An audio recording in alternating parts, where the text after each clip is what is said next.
مفتی تقی عثمانی صاحب کے بیانات کو سننے کے لیے چینل کو ابھی سبسکرائب کریں اور بیل آئیکن کو پریس کریں۔ الحمد لله نحمده ونستعينه ونستغفره ونؤمن به ونتوكل عليه ونعوذ بالله من شرور أنفسنا ومن سيئات أعمالنا من يهده الله فلا مضل له ومن يضلل فلا هادي له وأشهد أن لا إله إلا الله وحده لا شريك له وأشهد أن سيدنا ونبينا ومولانا محمدا عبده ورسوله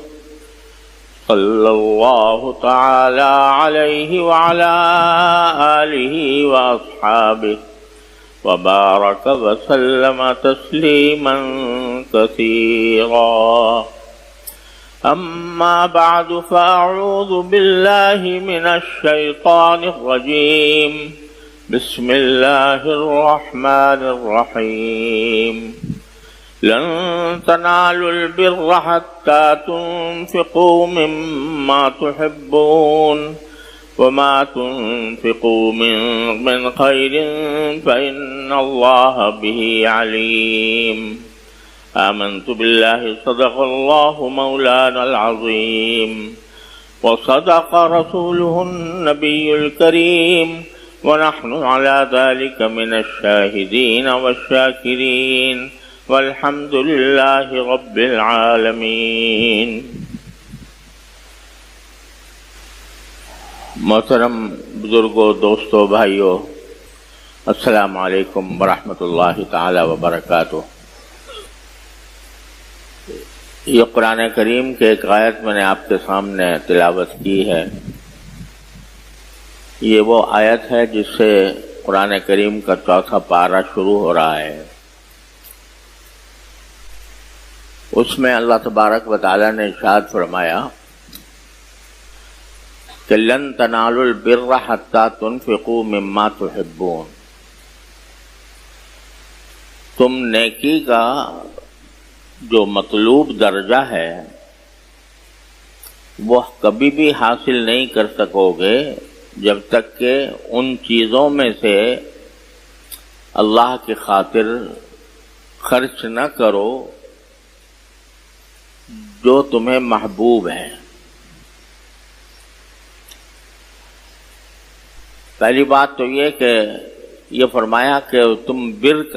کے معنی ہے نیکی، اور قرآن کریم میں جب بر کا لفظ استعمال ہوا ہے تو اس سے مراد یہ ہے کہ وہ صفات جو ایک صاحب ایمان سے مطلوب ہیں، جو ایمان کا تقاضا ہیں، وہ سارے اعمال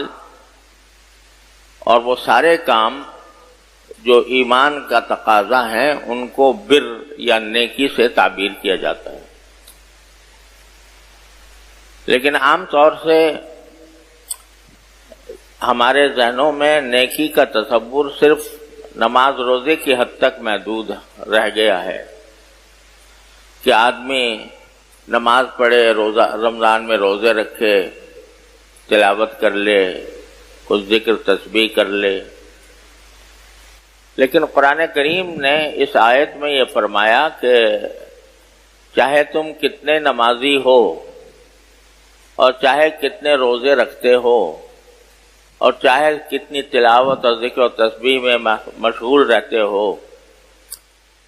نیکی کا وہ مقام جو ہم تم سے چاہتے ہیں،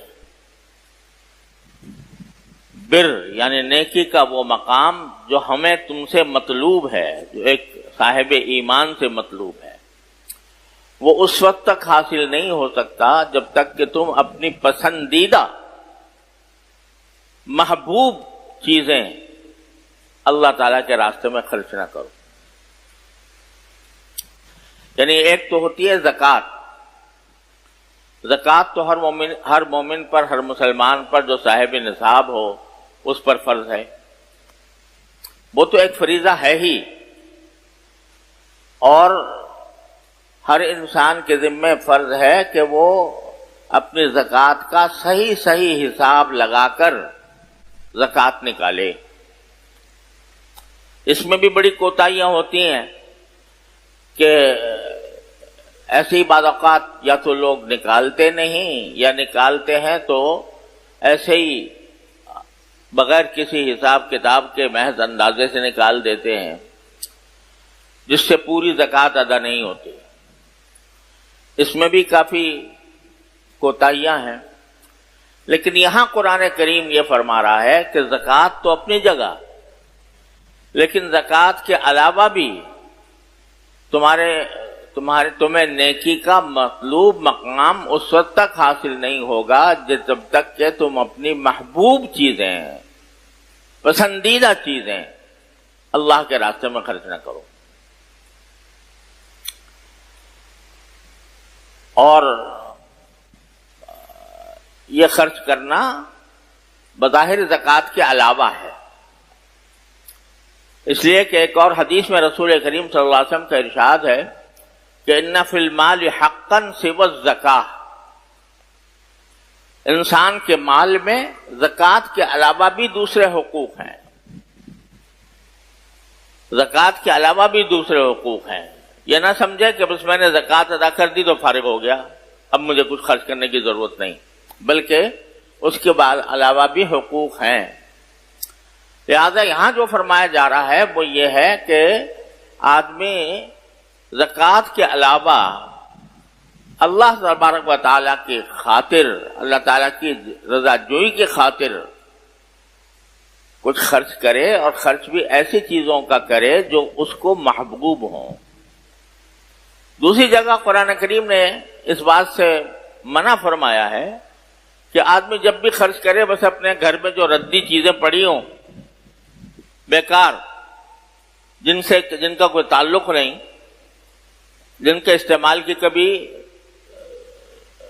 نہ ضرورت پیش آتی ہے نہ اس کو استعمال کرنے کو جی چاہتا ہے، ایسی ردی چیزیں آدمی بس خرچ کرتا رہے اور اعلیٰ چیزیں خرچ نہ کرے، غریبوں پر، مسکینوں پر، یتیموں پر، فقراء پر، اپنے رشتہ داروں پر وہ خرچ نہ کرے، بلکہ ردی چیزوں کا انتخاب کرے کہ بس وہی دوں گا اور اچھی چیز نہیں دوں گا۔ اس کو قرآن کریم نے منع فرمایا، اور یہ فرمایا کہ ایسا نہ کرو کہ ایسی چیزیں دو کہ اگر تمہیں کوئی دے تو خود تمہیں آنکھ میچ کر لو، یعنی تمہیں لینے میں تأمل ہو کہ بھئی یہ کیسی ردی چیز مجھے اٹھا کے دے دی، خراب چیز اٹھا کے دے دی۔ ایسی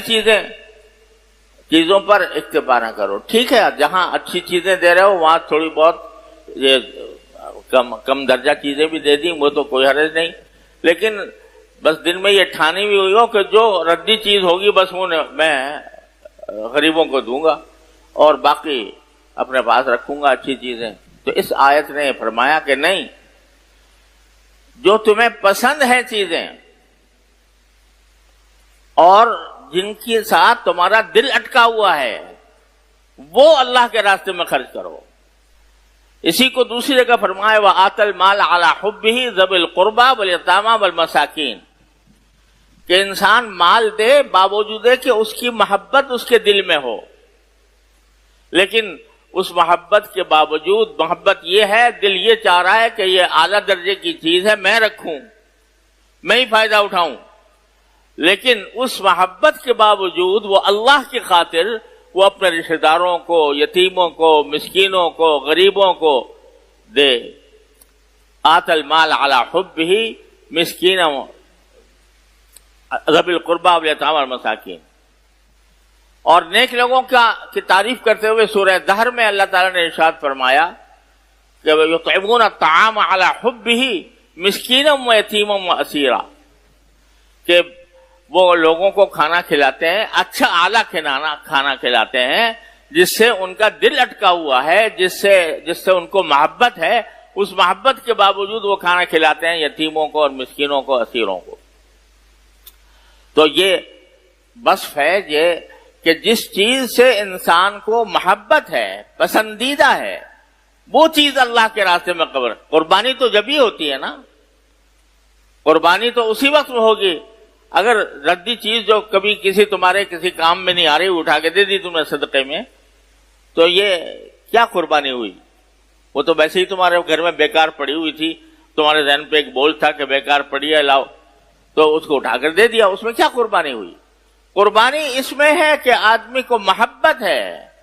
انسان کی پسندیدہ چیز ہے، اور پھر وہ اللہ تعالیٰ کے راستے میں خرچ کرے، یعنی غریبوں، مسکینوں، یتیموں اور حاجت مندوں کے اوپر اس کو صرف کرے۔ جب یہ آیت نازل ہوئی تو حضرات صحابہ کرام رضی اللہ تعالیٰ عنہم مجمعین، جو ہر نیک کام کے اندر آگے بڑھنے کی فکر میں رہتے تھے، صحابہ کرام میں سے تقریباً ہر شخص نے اپنے دل کو ٹٹولا اور یہ سوچا، یہ جائزہ لیا کہ مجھے اپنے تمام جتنی بھی میرے پاس مال ہے، جتنا بھی مال ہے، اس میں سب سے زیادہ مجھے کس چیز سے مجھے محبت زیادہ ہے، اور جس مال کو میں سب سے زیادہ پسند کرتا ہوں، اس کا جائزہ لے کر وہ لا کر نبی کریم سرور عالم صلی اللہ علیہ وسلم کی خدمت میں حاضر کر دی۔ حضرت ابو طلحہ انصاری رضی اللہ تعالیٰ عنہ، یہ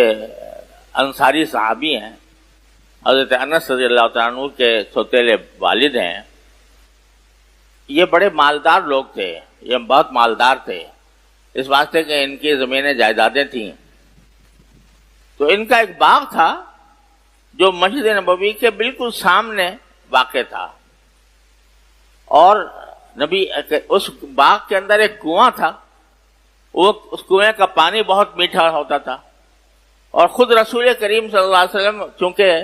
دنیا کی چیزوں میں رسول کریم صلی اللہ علیہ وسلم کو کسی بھی چیز کی طرف اتنی رغبت نہیں تھی جتنی ٹھنڈے پانی کی رغبت تھی، تو ٹھنڈے پانی کو آپ بہت پسند فرماتے تھے۔ تو ان کے باغ میں جو کنواں تھا اس کے اندر بہت ٹھنڈا پانی ہوتا تھا اور بہت میٹھا اور ٹھنڈا، تو رسول کریم صلی اللہ علیہ وسلم خاص طور پر ان کے باغ میں جا کر ان کے کنویں سے پانی پیا کرتے تھے، اس کو وہ آپ بہت پسند فرماتے تھے۔ اور یہ کنواں ابھی سمجھو کہ 40-50 سال پہلے تک موجود تھا، اور ہم ایک سے زائد مرتبہ اسی کنویں کے اوپر ایک عمارت تعمیر کر دی گئی تھی جو رباط کے طور پر تھی، جو حجاج یا عمرہ کرنے والے یا زیارت کرنے والے آتے تھے اس میں ٹھہرتے تھے، استفا منزل نام تھا اس کا۔ اس میں کئی مرتبہ ہم لوگ جا کر ٹھہرے، اور اس کنویں سے پانی پینے کی سعادت اللہ تعالیٰ نے عطا فرمائی۔ تو وہ باغ جو تھا وہ باغ پورا تھا، نخلستان تھا، کھجوروں کے درخت تھے اس میں شاندار، اور کنواں تھا، اور کنواں اس زمانے کے اندر مدینہ منورہ کے ماحول میں کنواں ایک بہت بڑی نعمت سمجھی جاتی تھی کیونکہ پانی کی قلت تھی۔ تو حضرت ابو طلحہ رضی اللہ تعالیٰ عنہ نبی کریم صلی اللہ علیہ وسلم کی خدمت میں حاضر ہوئے اور آ کر عرض کیا کہ یا رسول اللہ تعالیٰ نے یہ آیت نازل فرمائی ہے کہ تم اس وقت تک نیکی کا مقام حاصل نہیں کر سکتے جب تک کہ تم اپنی محبوب چیزیں اللہ کے راستے میں خرچ نہ کرو۔ تو میں نے جائزہ لیا کہ میرے سارے اموال میں، میرے ساری دولت میں سب سے زیادہ محبوب چیز مجھے کیا ہے؟ تو فرمایا ان احب اموالی الی بیرحا۔ میں نے اندازہ لگایا کہ میری جتنی بھی جائیدادیں ہیں یا میرے جتنا بھی مال دولت ہے اس میں سب سے زیادہ محبوب مجھے یہ بیرحا ہے، یہ کنواں اور یہ باغ پورا۔ تو میں آ کر اللہ تعالیٰ کے اس حکم کی تعمیل میں آپ کی خدمت میں پیش کرتا ہوں کہ آپ اس کو جہاں چاہیں صرف کروا لیں۔ تو نبی کریم صلی اللہ علیہ وسلم نے فرمایا بخ بخ ذالک مال رابح، واہ واہ، آپ نے فرمایا جیسے اردو میں ہم کہتے ہیں واہ واہ کسی چیز کی تعریف کرتے ہوئے، تو آپ نے فرمایا بخ بخ یعنی واہ واہ، یہ تو بڑا نفع بخش مال ہے، جو تم صدقہ کرنے کے لیے آئے ہو، اور میں یہ تمہیں رائے دیتا ہوں، تمہیں مشورہ دیتا ہوں کہ تم اس کو اپنے غریب رشتہ داروں میں تقسیم کر دو. تو تمہارے رشتہ داروں میں غریب لوگ ہیں، ان میں تقسیم کر دو. تو یہ جو مقصود ہے اللہ تبارک و تعالیٰ کا کہ محبوب چیز اللہ تعالیٰ کے راستے میں خرچ کی جائے، تو یہ اس طرح حاصل ہو جائے گا کہ تم اپنے قریب رشتہ داروں میں اس کو تقسیم کر دو. چنانچہ حضرت ابو طلحہ نے ایسے ہی کیا اور اپنے جتنے غریب رشتہ دار تھے ان میں تقسیم کیا. اس وقت اس میں حضرت ثانی بن ثابت بھی تھے رضی اللہ تعالیٰ عنہ، شاعر ہیں مشہور، تو وہ بھی ان کے رشتہ داروں میں سے تھے. اس کو حصہ ان کو دیا، کچھ حصہ دوسرے لوگوں کو دیا. اس طریقے سے وہ تقسیم کر دیا. سب سے محبوب جو چیز تھی وہ لا کے پیش کر دی. ایک اور صحابی کے بارے میں روایات میں آتا ہے کہ انہوں نے آ کر عرض کیا کہ رسول اللہ، مجھے اپنے سارے دولت میں ایک گھوڑا بہت پسند ہے. وہ بڑا قیمتی گھوڑا ہے اور بڑا شاندار گھوڑا ہے. وہ گھوڑا مجھے انتہائی پسند ہے اور میں چاہتا ہوں کہ اس آیت کی تعمیل میں وہ خدمت میں صدقے میں پیش کر دوں. اس کا صدقہ کر دیا. کسی نے آ کر کہا کہ ایک میرا غلام ہے، وہ غلام مجھے سب سے زیادہ محبوب ہے کیونکہ میرے بہت کام آتا ہے، میری بہت خدمت کرتا ہے، بڑا بہترین غلام ہے، تو وہ مجھے سب سے زیادہ پسند ہے، میں اس کو آزاد کرتا ہوں اللہ کے راستے میں. غرض صحابہ کرام نے اس آیت کے نازل ہوتے ہی اپنا جائزہ لینا شروع کر دیا کہ مجھے سب سے زیادہ پسند کون سی چیز ہے، اور وہ انہوں نے صدقہ کر دی. تو یہ صدقہ کہ بھئی آدمی اپنے مال میں سے جو بہترین چیز ہو اس کو خرچ کرے، اس کو فرمایا لن تنالوا البر، تم بر کا یعنی نیکی کا اعلیٰ مقام اس وقت تک ہرگز حاصل نہیں کر سکتے جب تک کہ تم اپنی محبوب چیزیں اللہ کے راستے میں خرچ نہ کرو.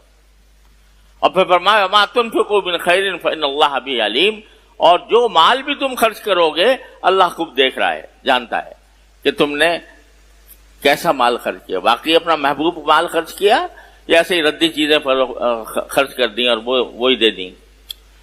تو بھائیوں، عرض کرنے کا منشا یہ تھا کہ ہمارے ایمان کے تقاضوں میں ایک بہت اہم تقاضا یہ ہے کہ انسان زکوٰۃ کے علاوہ بھی اپنے مال میں سے کچھ خرچ کرے اللہ تعالیٰ کے راستے میں، جس میں یہ بھی داخل ہے کہ غریبوں کی مدد کرے، یہ بھی داخل ہے کہ کوئی ایسا صدقہ جاریہ پیدا کر دے جس سے کہ لوگ فائدہ اٹھائیں، کوئی کنواں کھود دے، کوئی آج کل کے حساب سے پانی کا انتظام کر دے، کوئی کسی کے کھانے کا انتظام کر دے، کسی کے لیے کوئی اور راحت کا سامان پیدا کر دے، اس کو رہائش مہیا کر دے. یہ سب اللہ کے راستے میں خرچ کرنے کے مختلف راستے ہیں. آج کل ہم ایک ایسے دور سے گزر رہے ہیں جس میں مہنگائی نے لوگوں کی کمریں توڑ دی ہیں، اور جو حالات سننے میں آتے ہیں لوگوں کے کہ اس مہنگائی کے اندر جس طرح پس رہے ہیں کہ ایک طرف تو مہنگائی ہے اور دوسری طرف ظلم ہے. ایسا ظلم ہے کہ ابھی میرے بیٹے کے ڈرائیور وہ آ کے رو رہا تھا کہ جی میرے پاس 5,40,000 روپے کا بجلی کا بل آ گیا. 5,40,000 بجلی کا بل. کس کا؟ ایک ڈرائیور کے گھر کا، جس میں مشکل سے ایک آدھ 2 کمرے ہوں گے، اس میں کوئی بلب 2-4 لگے ہوئے ہوں گے، نہ اس کے پاس کوئی اے سی ہے، نہ اس کے پاس کوئی ایسی فریج ہے، نہ اس کے پاس کوئی ایسے خرچے ہیں، اور بل آ گیا 5,40,000 روپے. تو مہنگائی الگ اور ظلم الگ، اس کی چکی میں پیس رہے ہیں اب ہم. تو یہ اللہ تعالیٰ ہمارے حال پر رحم فرمائے، ہمارے گناہوں کو معاف فرمائے. یہ ایک طرح کا عذاب ہے جو ہم پر مسلط ہے، الیاذ باللہ. اللہ تعالیٰ اپنی پناہ میں رکھے. تو اس موقع پر میں عرض کرنا یہ مقصود ہے کہ انسان کو، ہر مسلمان کو جس کے پاس کچھ بھی اپنی ضرورت سے 1 روپیہ بھی زائد ہے، اس کو یہ فکر چاہیے کہ میرے گرد و نواح میں، میرے قرب و جوار میں، میرے ملنے جلنے والوں میں کتنے لوگ ہیں جو تنگ دستی کا شکار ہیں، جو 2 وقت کی روٹی بھی مشکل سے پوری کرتے ہیں. تو یہ ہر مسلمان کا جس کے پاس کچھ 1 روپیہ بھی اپنی ضرورت سے زائد ہے، بلکہ یہ کہ وہ یہ بھی دیکھے کہ میرے پاس اگر کچھ میری پسندیدہ چیزیں ہیں جو میں کسی کو دے کر اس کی حاجت پوری کر سکتا ہوں تو اس کی فکر کرے، اور اہتمام کے ساتھ نظر دوڑائے. یعنی کہ اتفاقاً کان میں پڑ گیا کہ بھئی فلاں آدمی حاجت مند ہے، یہ تو ہو ہی جاتا ہے، لیکن اگر ہم اس بات کی فکر کریں کہ بھئی اس مہنگائی کے دور میں، اس پریشانی کے دور میں تلاش کریں ایسے لوگوں کو کہ جو حاجت مند ہیں اور جن کے گھر میں یا تو فاقے ہو رہے ہیں یا ان کو دال روٹی بھی میسر نہیں آ رہی، یا آ رہی ہے تو انتہائی دقت کے ساتھ آ رہی ہے، تو وہ اس کا جائزہ لینے کی فکر کریں. دل میں ایک امنگ ہونا چاہیے، ایک جذبہ ہونا چاہیے کہ ہم اپنے معاشرے کے ایسے افراد کی کسی نہ کسی شکل میں مدد کریں کہ جو اس مہنگائی کے دور میں پریشانی کا شکار ہے. یہ ہر مومن کا فرض ہے، ہر مسلمان کا فرض ہے. اللہ اکبر. حضرت فاروق اعظم رضی اللہ تعالیٰ عنہ اپنے عہد خلافت میں یہ فرماتے تھے کہ اگر میرے دماغ پر اتنا بوجھ ہے خلافت کا کہ اگر دریائے فرات کے اوپر کوئی اونٹ اگر پیاسا مر جائے تو مجھے خطرہ ہے کہ اللہ تبارک و تعالی مجھ سے سوال کرے گا کہ تمہارے عہد خلافت میں ایک اونٹ پیاسا مر گیا. ایک مرتبہ گزرتے ہوئے دیکھا کہ ایک یہودی وہ لوگوں سے پیسے مانگ رہا ہے، سوال کر رہا ہے. تو اس نے حضرت فاروق اعظم رضی اللہ تعالیٰ عنہ نے اس سے پوچھا کہ بھئی کیوں مانگ رہے ہو؟ کہا جی کیا کروں، میرے پاس کھانے کو ہے ہی نہیں، میں کچھ نہ خود کھا سکتا ہوں نہ کچھ اپنا گزارا کر سکتا ہوں، اسے مانگنے پر مجبور ہوں. تو حضرت فاروق اعظم رضی اللہ تعالیٰ عنہ نے فرمایا کہ یہ میرے لحاظ سے میرا بڑا ظلم ہے، میرا ظلم ہے کہ میں تم سے تمہاری جوانی کے زمانے میں تو خدمتیں لوں اور تمہیں جوانی کے زمانے میں تم سے جزیہ لوں، ٹیکس لوں، اور بڑھاپے میں مجھے تنہا چھوڑ دوں. یہ نہیں ہو سکتا. لہذا یہ حکم جاری کر دیا پوری قلم رو میں کہ کوئی شخص چاہے مسلمان ہو یا غیر مسلم ہو، اگر وہ اس فاقہ کشی کا شکار ہے یا جس کے پاس کھانے کو پیسے نہیں ہیں، ان سب کا وظیفہ جاری کیا جائے. سب کا وظیفہ جاری کیا حضرت فاروق اعظم نے کہا. تو ہم